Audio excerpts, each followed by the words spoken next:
જેવી ડિલિવરી થાય અને માતાને વોર્ડમાં શિફ્ટ કરવામાં આવે ને એટલે સૌથી કોમન ક્વેશ્ચન ને સૌથી પહેલો ક્વેશ્ચન ખાસ કરીને ઘરના વડીલો મને પૂછે તો એ છે કે હવે ઘી આપી શકાય ને મેડમ, હવે ઘીવાળા લાડુ બનાવીને ખવડાવ ને, ઘીની સુખડી ખવડાવ ને, ઘીનો શીરો ખવડાવ ને. તો જ્યારે ઘી આટલું બધું કોમન છે આપણી સોસાયટીમાં, આપણા કલ્ચરમાં, તો આજે આપણે જાણીએ કે ઘી ખાવું જોઈએ કે નહીં પ્રેગ્નન્સી પછી અને કેટલું ખાવું જોઈએ. તો પહેલાં હું તમને એ જણાવું કે આપણે ખોરાક ખાઈએ એમાં રેકમેન્ડેડ ફેટ ઇન્ટેક કેટલું હોવું જોઈએ. તો એવું કહેવામાં આવે કે ટોટલ જેટલી કેલરીઝ ખાઈએ એમાંથી 25 થી 35% કેલરીઝ આપણને ચરબીવાળા ખોરાકમાંથી મળવી જોઈએ. સાદી ભાષામાં કહું તો 50 ગ્રામ મેક્સિમમ આપણે ફેટ્સ ખાવા જોઈએ. હવે ઘી એ ટોટલ ફેટ છે, એમાં કોઈ જાતના પ્રોટીન કે કાર્બોહાઈડ્રેટ્સ કે ફાઇબર્સ કશું આવતું નથી. એટલે તમે 10 ગ્રામની 1 ચમચી ઘી ખાધું એનો મતલબ કે તમે 10 ગ્રામ ફેટ ખાધું. એટલે તમે જો 5 ચમચી ઘી ખાઈ લીધું દિવસમાં તો તમારો ટોટલ ફેટનો કોટા ખતમ.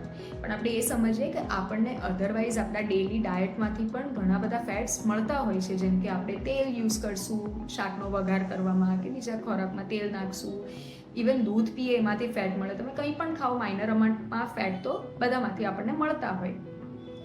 બીજું એક વસ્તુ કે ઘીમાંથી આપણને થોડા વિટામિન્સ ને એવું મળે છે, જેમ કે A, D, E કે વિટામિન્સ મળે, અમુક સારા મિનરલ્સ મળે.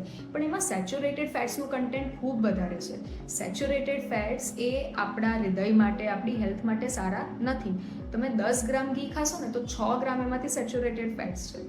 તો હું એવું સજેસ્ટ કરીશ કે એના બદલે આપણે હેલ્ધી ફેટ્સ ખાઈએ, જેમ કે omega-3, omega-6 ફેટી એસિડ્સ છે. એ આપણને અમુક હેલ્ધી વસ્તુમાંથી મળશે, જેમ કે નટ્સ છે, અખરોટ છે, બદામ છે, એમાંથી આપણને સારા ફેટ્સ મળે છે. પછી આપણે અમુક સીડ્સ ખાઈએ છીએ, જેમ કે અળસી છે એટલે કે ફ્લેક્સ સીડ્સ છે, પમ્પકિન સીડ્સ છે, આવાકાડોસ છે, એમાંથી સારા ફેટ્સ મળે છે. તેલમાં આપણે ઓલિવ ઓઇલ યુઝ કરીએ એમાંથી ખૂબ સારા ફેટ્સ મળે છે. તો હું ફાઇનલી એવું સજેસ્ટ કરીશ કે ઘી ખાવામાં પ્રોબ્લેમ નથી, ઘી આપી શકાય, પણ એનું અમાઉન્ટ લિમિટેડ રાખો. 1-2 ચમચી ઘી ખાશો તો ઇનફ છે. બાકી બીજી ઘણી બધી સારી વસ્તુ છે જેમાંથી આપણને હેલ્ધી ફેટ્સ મળે છે, તે વધારે લેવી જોઈએ. Thank you so much.